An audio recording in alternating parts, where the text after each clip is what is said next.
Hi everyone, I'm Mackenzie. I'm the founder of Stay Another Day, and with it being Mental Health Awareness Month, I wanted to share with you guys a little bit of my story, including a letter I wrote to the 17-year-old version of myself.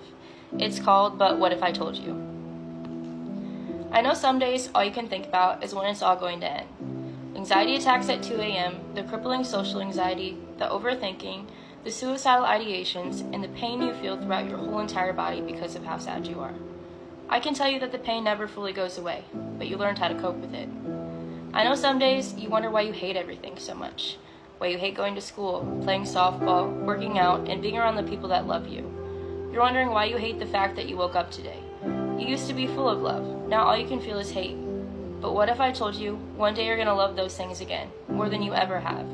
Your favorite part of the day is going to be waking up, because you're proud of how far you've come and that you get to see another sunset.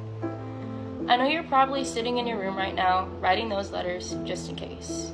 You're blasting music because you don't want your dad and sister to hear you while you're throwing up because you're crying so hard on your bathroom floor.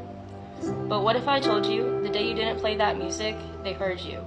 And they don't know it yet, but them coming downstairs that night saved your life. I know you went to school the next day after making a plan to end your life and tried to act like nothing was wrong. You couldn't stop crying, but you tried to play it off and make a joke out of it like you always do.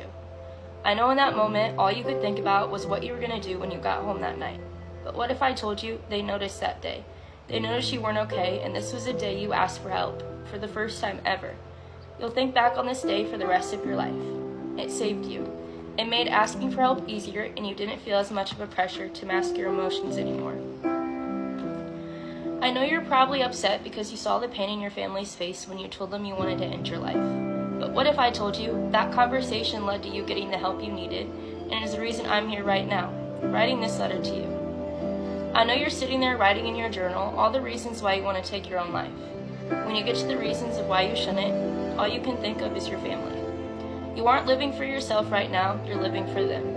But what if I told you that one reason is why you're still here today? They guided you to the light on the other side of the tunnel, and now you're finally here, living for you.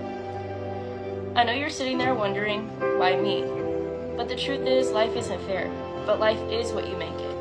I know you're in a lot of pain right now, and it feels like this pain doesn't have a purpose but leading you to no longer being here on this earth. But what if I told you it led you to your purpose in life? One day, you're going to meet this version of yourself. You're going to look back on all these days and realize it led you to be exactly where you're supposed to be. There's strength within asking for help, and the sooner you ask for it, the sooner you're going to heal and meet this version of you. I'm proud of you always, and you'll get to meet me before you know it.